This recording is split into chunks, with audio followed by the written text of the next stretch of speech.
नमस्कार मेरे प्यारे साथियों। आज मैं आप लोगों के सामने श्रीमद् भागवत महापुराण के अष्टम स्कंद का पंचमों अध्याय लेकर आई हूँ। यानी कि जो पांचवा अध्याय है उसको मैं आज आप लोगों के सामने प्रस्तुत करूँगी। उस अध्याय का जो नाम है वो है देवताओं का ब्रह्मा जी के पास जाना और ब्रह्माकृत भगवान की स्तुति।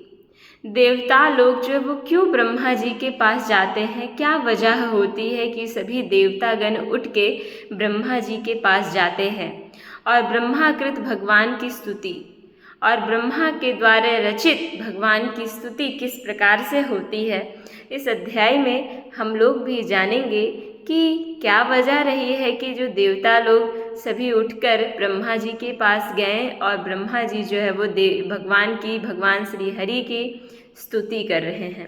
चलिए इस अध्याय को हम लोग बहुत ही अच्छे ढंग से समझने का प्रयास करेंगे। आप लोग भी इस वीडियो के अंत तक सुनते रहिए। मैं समझती हूँ कि आप लोगों को थोड़ी बहुत बोर फील होती होगी, लेकिन मैं तो कुछ ऐसी वैसी बात आप लोगों के सामने मैं नहीं कह रही होती हूँ, इसलिए आप लोग धैर्य बना के सुने। आप लोग मनुष्य हैं, आप लोग समझदार हैं, बुद्धिमान हैं, बुद्धि से युक्त हैं, तो आप लोगों की इतनी तो समझ होगी कि कम से कम मैं अपने शास्त्रों को पढ़ पाऊँ, अपने धर्म ग्रंथों को जान पाऊँ कि उन धर्म ग्रंथों में किन किन विषयों के बारे में बताया गया है। क्या धर्म ग्रंथ सिर्फ इसी के लिए होते हैं क्या कि सिर्फ पूजा अर्चना के बारे में बात की हो? ऐसा नहीं है। धर्म ग्रंथ हमें जीने की कला को सिखाती है, हमें जीवन जीने की शैली सिखाती है, किस प्रकार से हमें आचरण करना है लोगों के साथ वो मुझे सिखाती है। तो धर्म ग्रंथ का मतलब ये नहीं कि सिर्फ भगवान के साथ दिया दिखाना इत्यादि इत्यादि करना, ये तो एक अलग विषय है, ठीक है। लेकिन धर्मशास्त्र हमारे पुराने जो हमारा प्राचीन इतिहास है उसको बताने में महत्वपूर्ण भूमिका निभाती है।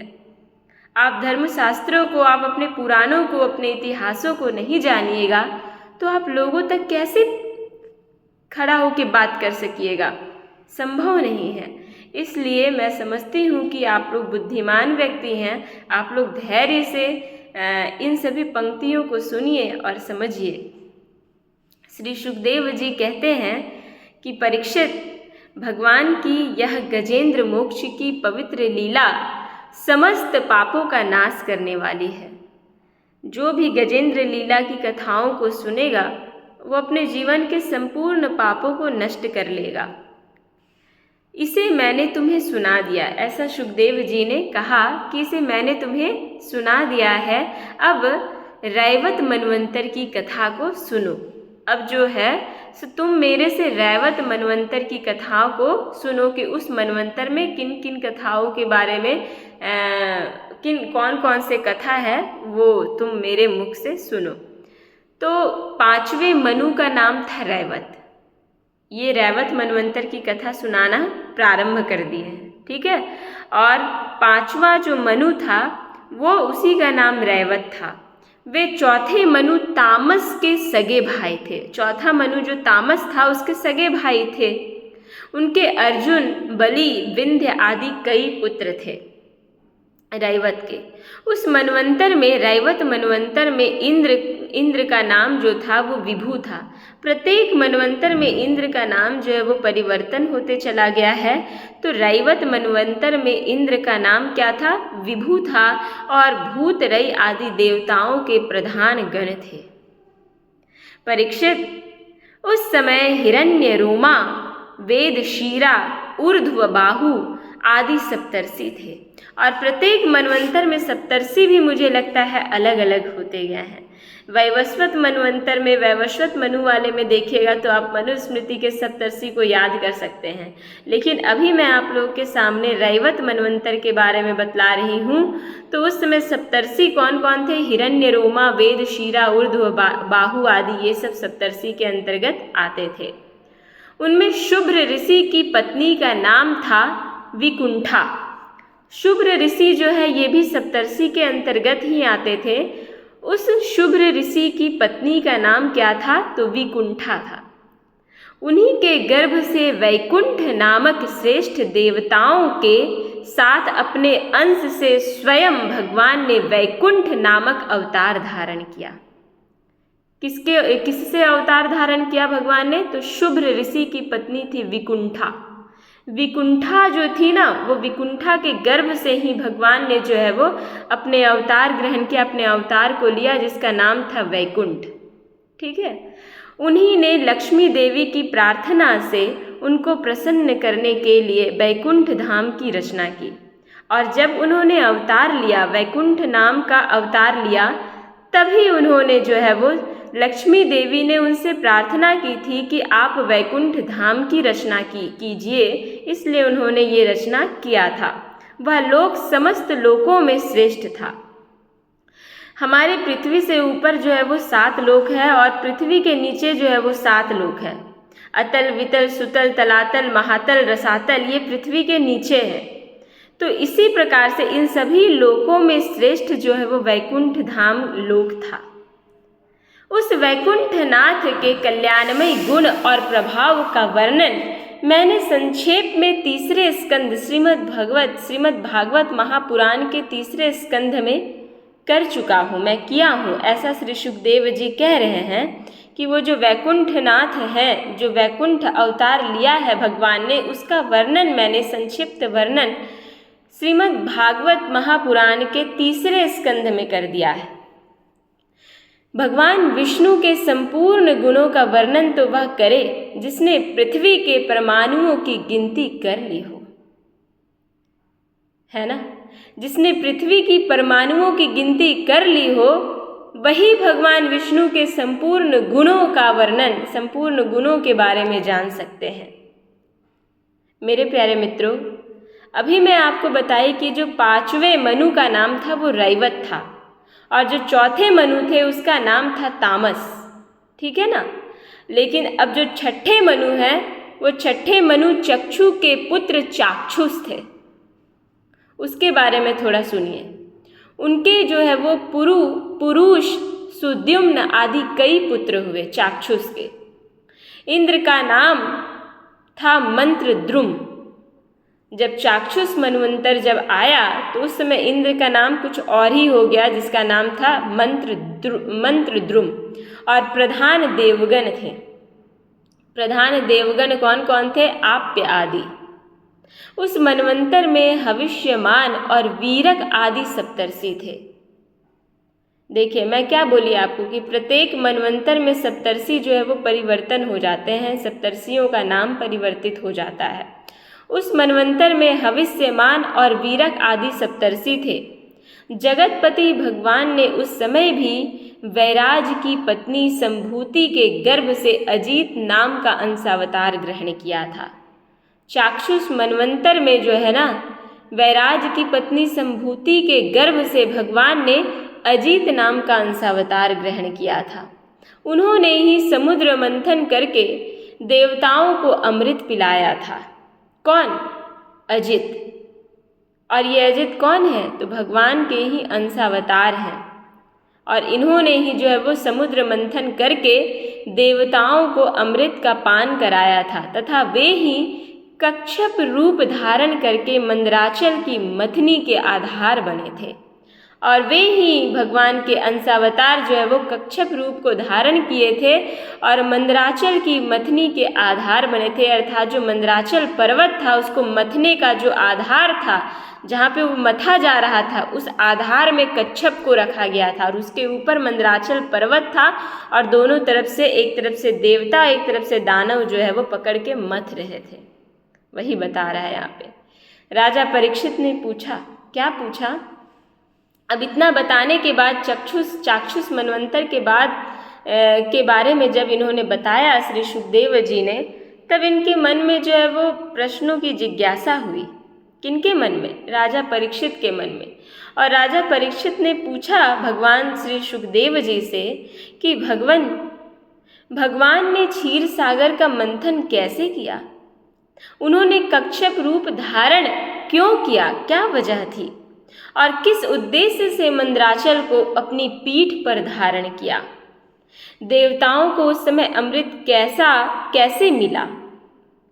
और भी कौन कौन सी वस्तुएं समुद्र से निकली? भगवान की यह लीला बड़ी ही अद्भुत है। आप कृपा करके अवश्य सुनाइए। आप भक्त वत्सल भगवान की महिमा का ज्यों ज्यों वर्णन करते हैं, जैसे जैसे आप वर्णन करते हैं, जिस प्रकार से भगवान की लीलाओं का वर्णन करते हैं, वैसे ही मेरा हृदय उसको और भी सुनने के लिए उत्सुक होता जाता रहता है। अघाने का तो नाम ही नहीं लेता है। ऐसा कभी नहीं लगता है कि मैं बहुत व्याकुल हो गया हूँ इसको सुन के, ऐसा कभी नहीं होता। क्यों ना हो, बहुत दिनों से यह संसार की ज्वालाओं से जलता जो रहा है। सूत जी ने कहा शौनक जी से, शौनक आदि जो ऋषि थे उनसे कहा कि ऋषियों, भगवान श्री सुखदेव जी ने राजा परीक्षित के इस प्रश्न का अभिनंदन करते हुए भगवान की समुद्र मंथन लीला का वर्णन आरंभ किया। अब हम लोग जो है वो हम सब यहाँ पे समुद्र मंथन की उन कथाओं को पान करेंगे, उन कथाओं के रस पान करेंगे जो समुद्र मंथन हुआ था और जिसका वर्णन विष्णु पुराण में भी देखा जाता है। और हम लोग आज इस श्रीमद् भागवत महापुराण के अष्ट स्कंद का 5वें अध्याय में हम लोग ये कथा को अब प्रारंभ करने जा रहे हैं। श्री सुखदेव जी कहते हैं, परीक्षित, जिस समय की यह बात है उस समय असुरों ने अपने तीखे शस्त्रों से देवताओं को पराजित कर दिया था। हमेशा जो है वो युद्ध होते रहती थी असुरों और दानवों में, थी देवता और दानवों में। तो उस समय जो है वो देवताओं को जो है वो शस्त्रों से असुरों ने पराजित कर दिया था। उस युद्ध में बहुतों को तो प्राणों पर ही बनाई, मतलब बहुतों की प्राण भी चली गई थी। वे रणभूमि में गिरकर फिर उठ ना सके, ऐसी स्थिति हो गई थी देवताओं का। दुर्वासा के शाप से तीनों लोक और स्वयं इंद्र भी श्रीहीन हो गए थे। ये कारण था, कुछ देवताओं का पराजित होने का कुछ कारण रहा होगा। क्या कारण था? तो दुर्वासा के शाप के कारण। अब यह प्रसंग मैं आप लोगों को थोड़ा और विस्तार से बताती हूँ कि दुर्वासा ने देवताओं को क्यों शाप दिया, क्यों श्राप दिया। यह प्रसंग विष्णु पुराण में इस प्रकार आया है। एक बार श्री दुर्वासा जी बैकुंठ लोक से आ रहे थे। मार्ग में ऐरावत पर चढ़े देवराज इंद्र मिले। उन्हें त्रिलोकाधिपति जानकर दुर्वासा जी ने भगवान के प्रसाद की माला दी, भगवान के प्रसाद की माला दी। किंतु इंद्र ने ऐश्वर्य के मद से उसका कुछ भी आदर न कर उसे ऐरावत के मस्तक पर डाल दिया। वो अपने ही दुनिया में बिल्कुल घमंड है, चूर है, बिल्कुल पागल हो रहा है इंद्र, है ना। तो दुर्वासा के महत्व को क्या जानेगा। दुर्वासा ने अपने अनुसार से एक देवाधिदेव समझ के स्वर्ग के लोकाधिपति को समझकर इस प्रकार से उन्होंने फूल का माला भेंट दिया। अब उस फूल के माला को उसे स्वीकार कर लेना चाहिए था, लेकिन वो क्या किया, तो वो ऐरावत हाथी के सर पे डाल दिया उन्हीं के सामने, जिसके वजह से अब इन्हें गुस्सा आ गई होगी। ऐरावत ने उसे सूंड से लेकर पैरों से कुचल डाला। ओहो हो। इससे दुर्वासा जी ने क्रोधित होकर शाप दिया कि तू तीनों लोकों सहित शीघ्र ही श्रीहीन हो जाएगा, जिसके वजह से असुरों ने देवताओं पर हावी अपने शस्त्रों से प्रहार किया और देवता लोग बिल्कुल गिर पड़े, और गिर पड़े, ऐसी गिर पड़े कि वो उठने की शक्ति नहीं थी उनमें। तीनों लोक और स्वयं इंद्र भी श्रीहीन हो गए थे। ये शाप जो है वो उनको मिली थी श्रीहीन होने के लिए, वही उन्हें प्राप्त हुई। यहाँ तक कि यज्ञ आदि धर्म कर्मों का भी लोप हो गया था। यह सब दुर्दशा देखकर इंद्र, वरुण आदि देवताओं ने आपस में बहुत कुछ सोचा विचारा। सभी देवता आपस में सोचे विचारे, परंतु अपने विचारों से वे किसी निश्चय पर नहीं पहुंच सके। तब वे सब के सब सुमेरु के शिखर पर स्थित ब्रह्मा जी की सभा में गए और वहां उन लोगों ने बड़ी नम्रता से ब्रह्मा जी की सेवा में अपनी परिस्थिति का विस्तृत विवरण उपस्थित किया। ब्रह्मा जी ने स्वयं देखा कि इंद्र, वायु आदि देवता श्रीहीन एवं शक्तिहीन हो गए हैं। लोगों की परिस्थिति बड़ी विकट संकटग्रस्त हो गई है और असुर इसके विपरीत फल फूल रहे हैं। जिनको फलना फूलना चाहिए था वो फल फूल नहीं रहे हैं, और इसके विपरीत जो है वो असुर लोग बिल्कुल मस्त में हैं, अच्छा जीवन जी रहे हैं। समर्थ ब्रह्मा जी ने अपना मन एकाग्र करके परम पुरुष भगवान का स्मरण किया। फिर थोड़ी देर रुककर प्रफुल्लित मुख से देवताओं को संबोधित करते हुए कहा। क्या कहा? देवताओं, मैं शंकर जी, तुम लोग तथा असुर, दैत्य, मनुष्य, पशु, पक्षी